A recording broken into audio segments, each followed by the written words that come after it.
왕의 십자가라는 책으로 잘 알려진 이 팀 켈러 목사님이 이런 말을 하셨습니다.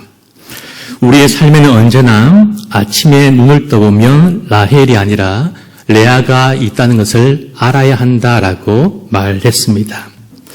레아에게는 조금 미안한 말이지만 우리가 바라는 대로, 내가 원하는 대로 우리의 삶이 흘러가는 것이 아니다라는 것을 의미하는 말입니다. 그렇습니다. 우리는 우리 자신이 좋은 라헬과 같은 삶을 늘 원하고 바라며 살아가고 있지만 우리의 삶의 많은 부분들은 레아와 같은 날들로 가득한 것이 현실입니다. 자녀가 건강하고 또 착하게 공부를 잘하며 잘 자라길 바라지만 부모의 마음대로 되지 않습니다. 우리의 자녀가 많은 방황과 시행착오를 경험하기도 하는 것이죠. 우리는 매일 여러 종류의 영양제를 먹고 규칙적으로 운동을 하며 식단을 조절하지만 늘 건강할 수는 없습니다. 이런 저러한 계획들을 우리가 늘 세우며 노후를 준비하지만 우리의 계획대로 되지만은 않습니다. 부모와 자녀 그리고 형제들이 늘 우애할 수는 없습니다. 재산 상속의 문제로 또는 종교 등의 문제로 남보다 못한 아주 불편한 관계들이 얼마나 많은지 모르는 것입니다. 우리의 삶이 마치 제주의 날씨와 같다라고 생각해 보았습니다. 제주는 맑은 날씨 못지않게 바람이 불고 비가 눈이 내리고 구름 낀 날도 많은 것이 제주의 날씨의 특징입니다. 상한 지역에는 폭우가 쏟아지고 폭설이 내리고 곳곳에 도로가 통제되는 것이 비일비재합니다. 바닷길과 하늘길이 막혀 고립되기도 합니다. 참 변덕이 심한 날씨, 그곳이 바로 제주의 날씨이고 또한 지금 이곳에 우리의 날과 동일하다라고 생각합니다. 오늘 성경 본문 말씀 속에서 인생의 깊은 어둠을 만난 한 여인을 우리는 만나게 됩니다. 그는 짙은 구름 사이에 둘러싸여 있습니다. 곧 폭우가 내릴 기세입니다. 아마 그의 삶은 곧 고립되고 말 것입니다. 그녀의 사랑한 딸이 귀신 들려버렸기 때문이죠. 우리는 우리의 자녀가 기침이라도 하면 마음이 아프고 걱정이 됩니다. 열이라도 나면 가슴이 철렁 내려앉는 것이 부모의 마음입니다. 저는 지난 12월 16일에 코로나에 걸리게 되었습니다. 이 날짜를 정확하게 아직도 기억하는 이유는 제가 코로나에 걸린 날이 바로 저희 아들의 생일이었기 때문입니다. 참 두렵고 겁이 났습니다. 그것은 제가 걸렸기 때문이 아니라 저 때문에 어린 아들까지 코로나에 걸려 혹시나 많이 아프면 어떻게 될까라는 그런 두려운 마음이 들었기 때문입니다. 열이 밤에 낮아 응급실에 급히 달려가게 되었습니다. 그리고 코로나 양성의 반응이 나왔습니다. 참 자기 생일에 코로나를 걸리게 해서 아버지로서 참 미안한 마음이 들었고 마음이 많이 아팠습니다. 아들이 40도가 열이 넘게 펄펄 나기 시작했고 또한 처음으로 먹은 것들을 토해내기도 했습니다. 너무 마음이 아프고 걱정이 되었습니다. 이후에도 응급실에 몇 번이나 다녀오곤 했습니다. 많은 염려가 되었고 내가 아팠으면 좋겠다라는 그런 마음을 수없이 하게 되었습니다. 모든 부모의 동일한 마음입니다.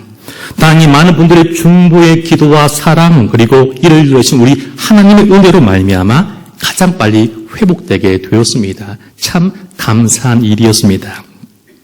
오늘 말씀 속에 이 여인의 딸은 그냥 감기 몸살이 아니라 코로나 정도가 아니라 귀신에 걸리고 말았습니다. 귀신에 걸린 사람을 혹시 본 적 있으십니까? 전 어린 시절에 동네 누나가 귀신 들린 것을 본 적이 있습니다. 얼마나 삶이 피폐한지 모르는 것입니다.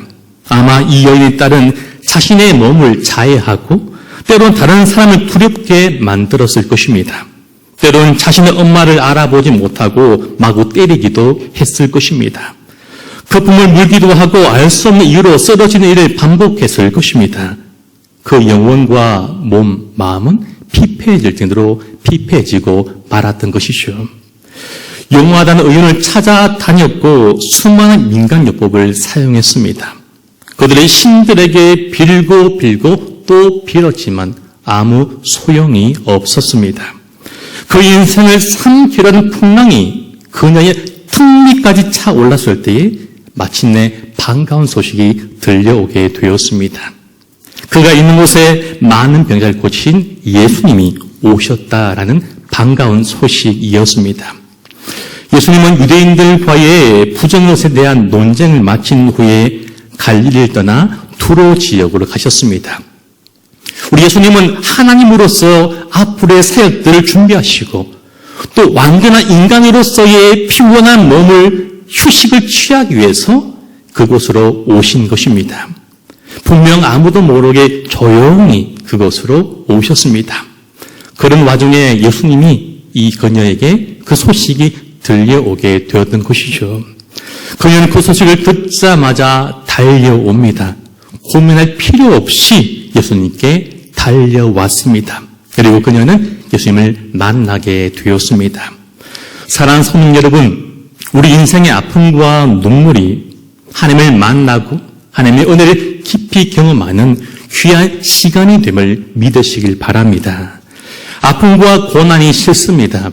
아픔, 고난 좋아하는 사람은 단 한 사람도 존재하지 않을 것입니다. 피할 수 있다면 피하고만 싶습니다. 그러나 고난이 주는 유익도 분명히 있습니다. 그것은 하나님을 만나게 되고 그 품에 안겨서 세상에서 얻을 수 없는, 누릴 수 없는 큰 위로와 평안을 누릴 수 있다라는 사실입니다. 이것이 고난이 축복이 되는 이유입니다. 믿는 우리에게 고난은 고난으로 결코 끝이 나지 않습니다. 고난 속에 감춰진 놀라운 위로가 있고 놀라운 축복이 있습니다. 고난은 우리가 하나님 만나는 은혜의 통로이며 축복의 통로이기 때문이죠. 하나님의 귀하고 귀한 선물입니다. 주님께 나온 사람들 하나같이 고단한 인생들이었습니다. 성경을 보십시오. 주님께 나오고 기도하고 만났던 수많은 사람 공통점은 참 인생이 힘들고 고달프고 아프고 피곤한 인생들이었습니다. 눈물 없이 결코 들을 수 없는 사연 많은 인생들이었던 것이죠. 사랑하는 성도 여러분, 여러분 인생 가운데 혹시 위기가 찾아오지는 않았습니까? 고난 시간을 보내고 있지는 않습니까? 늘 눈물만 나오지는 않습니까? 그렇다면 주님께 달려오십시오. 머뭇거리지 마시고 생각하지 마시고 고민하지 마시고 당장 주님께 나오는 우리가 되기를 소망하고 축복합니다. 주님께 소망을 두고 그분께 엎드려 기도하는 우리가 되기를 간절히 축복합니다. 모든 문제의 출발점은 바로 주님께 나오는 것입니다. 그곳에 해답이 있기 때문입니다. 이 여인이 주님께로 나올 수 있다는 것은 아직 그 안에 소망이 있었기 때문입니다. 이 여인은 아직도 소망을 붙잡고 있었습니다. 다윗 자손이신 예수님이라면 내 딸을 고칠 수 있다는 그 믿음과 기대, 소망이 그 안에 아직도 있었다는 것입니다. 그리고 그 소망이 그녀를 끌어서 예수님께로 나오게 된 것입니다. 사랑하는 성도 여러분, 왜 우리가 주님께 나오지 않습니까? 그것은 우리 안에 주님을 향한 주의 능력에 대한 기대와 소망이 없기 때문입니다. 낫길 바라지만, 우리 삶이 달라지길 바라지만 진심으로 원하지는 않기 때문입니다. 진심이 없기 때문입니다. 안 되면 그만이다라고 생각하고 더 큰 병원에 가면 되지라고 생각하며 은행에서 돈 빌리면 돼라고 그렇게 여깁니다.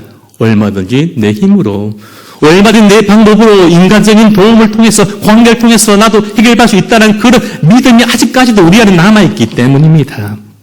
오늘 우리 안에 주님을 향한, 주님만을 향한 간절한 소망이 회복되는 이 밤이 되기를 간절히 축복합니다. 하나님을 향한 간절함이, 그 간절함이 회복되는 이 밤이 되기를 간절히 소망합니다. 주님 아니면 안 됩니다라는, 주님 아니면 해답이 없다라는 그 고백이 이 밤에 우리 입술의 고백이 되기를 간절히 소망하며 축복합니다. 그 어떤 경우라도 절대 소망을 놓지 마십시오. 우리 안에 소망이 있고 기대할 때 우리는 얼마든지 다시 살 수 있습니다. 얼마나 다시 일어날 수 있고 다시 시작할 수 있음을 믿으시길 바랍니다. 내 삶이 무너지면 어떻습니까? 다시 주님이 세우시면 되는 것입니다. 우리 가정의 자녀가 지금 좀 고장나면 어떻습니까? 우리 주님이 새 것처럼 고쳐주실 것입니다. 우리 안에 이 소망, 이 기대, 믿음만 있다면 충분합니다. 늦지 않았습니다. 이 소망 가지고, 이 소망 한 가지 가지고 간절하게 기도하는 이 밤 되기를 주의 이름으로 소망하고 간절히 축복합니다. 이 여인은 가나안 여인이었습니다. 본문과 병행 구절인 마가복음 7장을 보면 이 여인은 헬라인이었고 수르보니 여인이었다고 그렇게 소개하고 있습니다. 한마디로 이방 여인이었습니다. 이 이방 여인이 유대인 남성이 예수님께 나온 것입니다.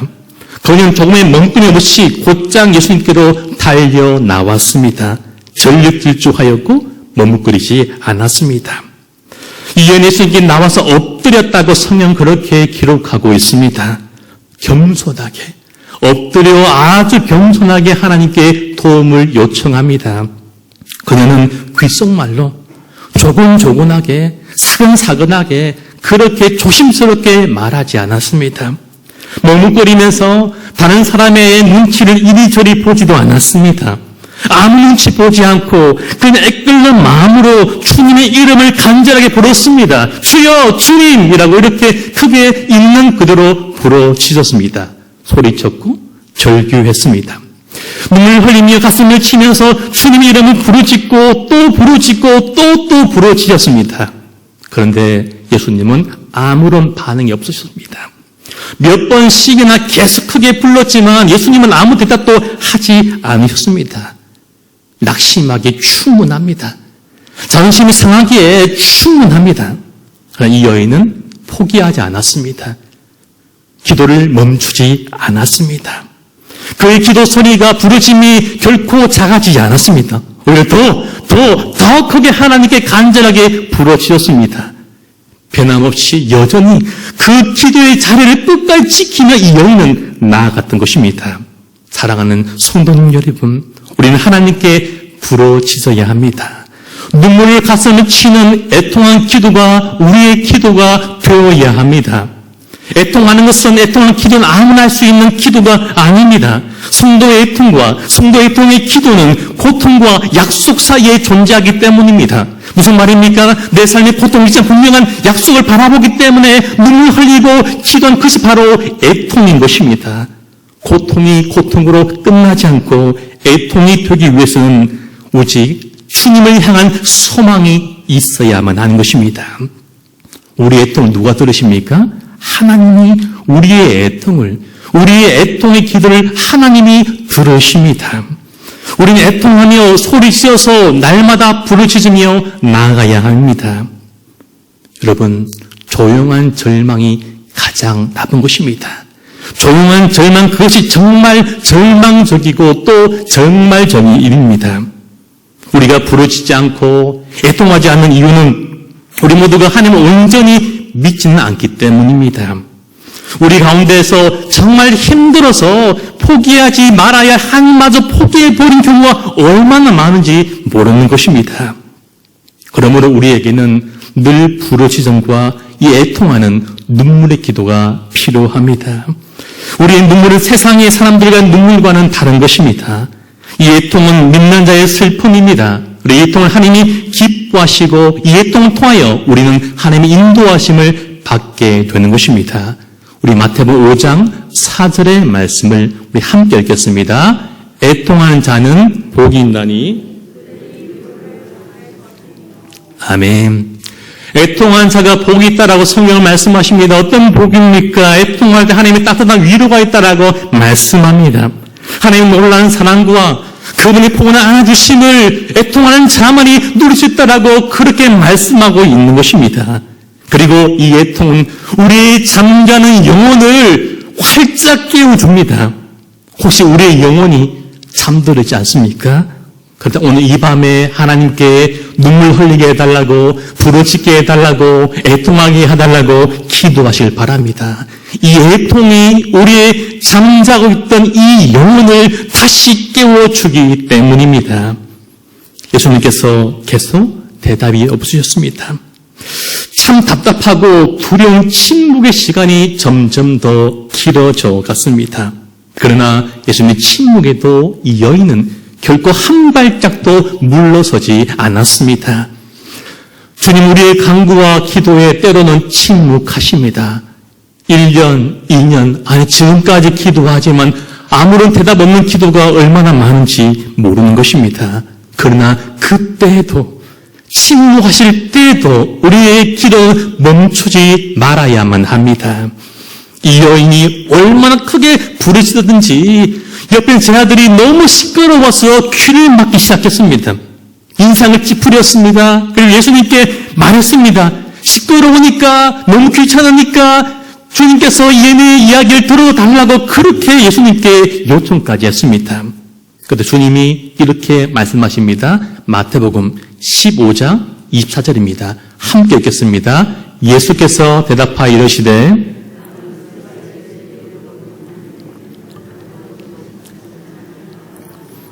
아멘. 그래도 이 여인은 계속해서 저를 좀 도와달라고, 저를 좀만 봐달라고, 제게 은혜를 좀 달라고 계속해서 요청합니다. 요즘 다시 이렇게 말씀하시죠. 15장 26절입니다. 여자가 이르되 주여 올소이다마는 개들도 제 주인의 상에서 떨어지는 부스러기를 먹나이다 하니. 여러분, 제가 15장 26절 읽어드리겠습니다. 대답해 이르시되 자네의 떡을 취하여 개들에게 던짐이 마땅하지 아니하니라 라고 그렇게 말씀합니다. 여러분, 자신이 유대인을 위해서 왔음을 우리 예수님께서 이 여인에게 말씀하시면서 작은 강아지와 같은, 작고 약한 강아지와 같은 이방인에게는 아무것도 줄 수 없다, 줄 것이 없다라고 그렇게 이 여인에게 절망적인 말씀을 하십니다. 자신의 딸을 고쳐달라고 하신 이 여인에게 예수님은요, 떡 이야기를 하고 계십니다. 이 여인을 요청을 들어주는 것이 옳지 않다라고 그렇게 말씀하시죠. 참 못됐습니다. 여인은 희망을 꺾어버리고 있습니다. 그러나 이 여인의 희망은 결코 꺾이지 않았습니다. 우리의 믿음이 고상한 장미꽃 같은 그런 믿음이 아니라 이 여인 같은 잡초 같은 믿음이 되었으면 좋겠습니다. 밟아도 죽지 않는 믿음, 꺾어도 꺾이지 않는 이 여인의 믿음이 우리의 믿음 되기를 간절히 바라며 축복합니다. 그런 믿음이 우리의 믿음이 되었으면 좋겠습니다. 이 여인은 예수님 말씀에 동의하면서 맞습니다 말하지만 결코 자신의 뜻을, 기도를 굽히지 않습니다. 그는 지혜롭게 참 겸손하게 주님 계속 간구하며 기도합니다. 27절 말씀 우리 다시 한번 읽어볼까요? 15장 27절입니다. 시작. 여자가 이르되 주여 올소이다마는 부스러기를 먹나이다 하니. 아멘. 주님 맞습니다. 저는 정말 작은 개와 같은 작은 여인입니다. 이방 여인입니다. 저는 작고 진짜 보잘것 없습니다. 그래서 지금 주님께 나왔습니다. 제가 작은 강아지와 같고 이방 여인이고 힘없기 때문에 그래 주님께 지금 나온 것입니다. 주님, 부스러기 같은 은혜라도 온전한 덩어리가 아니라 정말 작은 부스러기 은혜만이라도 제가 간구합니다. 그 부스러기 은혜만이라도 전 충분합니다. 제 딸이 온전한 은혜가 아니라 큰 은혜가 아니라 정말 땅에 떨어진 부스러기 은혜만이라도 주신다면 제 딸 낳습니다. 그렇게 여인은 간절하게 기도하고 있는 것입니다. 부스러기 은혜만이라도 주신다면 얼마든지 낳을 수 있습니다. 라고 그렇게 고백하고 있습니다. 분명 이 여인에게 참 자존심 상한 일 아니겠습니까? 참 치사하고 주님이 참 모질게 느껴졌을 것입니다. 그러나 이 여인은 더욱더 겸손하게 간절하게 나아갔습니다. 맞습니다. 제가 작은 강아지 같고 정말 보잘것 없는 사람이 맞습니다. 그래서 제가 그 주님의 작은 은혜가 필요합니다. 그 부스러기 은혜만이라도 제게 주시라고 그렇게 간구합니다. 온전한 은혜가 아니라 부스러기 은혜를 받기도 나는 작은 부족한 존재이고 그 은혜만 받아도 나을 수 있다는 그 믿음이 이 여인에게 있었던 것입니다. 여러분, 참 신앙이 무엇입니까? 무엇이 믿음입니까? 자신의 비참한 처지를 인정하는 겸손함과 하나님의 은혜를 받고자 하는 그 간절한 마음, 그것이 참된 신앙, 그것이 말로 참된 믿음이지 않겠습니까? 어떤 일이 있어도 끝까지 인내하면서 하나님의 은혜를 바라는 간절한 믿음 그 사람에게, 하나님은 그 사람에게 큰 은혜를 베풀어 주십니다. 작은 은혜를 달라는 그 간절한 사람에게 우리 하나님이 풍성한 은혜를 베풀어 주십니다. 오늘 주님이 이 여인의 믿음을 시험하셨습니다. 그녀가 진짜 원한지를 알아보길 원하셨습니다. 진짜 간절한 게 맞는지, 진짜 바라는 게 맞는지, 얼마나 간절한지, 진심인지 그것을 주님께서 아시고 보시기를 원하셨던 것입니다. 그리고 그 안에서 진짜 믿음을 발견하셨습니다. 우리 주님이 이 고백에 감동하셨습니다. 마태복음 5장 3절 말씀 우리 함께 읽어보실까요? 심령이 가난한 자는 복이 있나니 천국이 그들의 것임이요. 아멘. 하나님은 오늘 우리의 간절한 기도에도 응답하십니다. 이 여인이 소리 질러 기도했지 않습니까? 여러분, 침묵하는 주님 앞에서 이 여인은 결코 실망하거나 낙심하지 않고 믿음 잃지 않고 끝까지 엎드려서 계속해서 기도했습니다. 주님이 침묵하면 침묵할수록 이 여인이 더욱더 크게 간절하게 더욱더 기도하였습니다. 진실하게 솔직하게 그의 마음을 하나님께 아는 참 진실된 기도였습니다. 오늘 주님이 이 여인의 기도에 응답하십니다. 그리고 딸에게서 귀신이 나갔음을 선포하십니다. 마가복음 말씀을 보시면 이 말씀 들은 여인이 집으로 갔더니 자신의 딸이 침대에 누워있었고 귀신이 나가버리고 온전히 회복되었다라고 그렇게 말씀하고 있습니다. 예수님 말씀이 떨어진 그때에, 주님의 말씀이 떨어진 그 순간에 여인에게, 딸에게서 귀신이 나가버린 것입니다.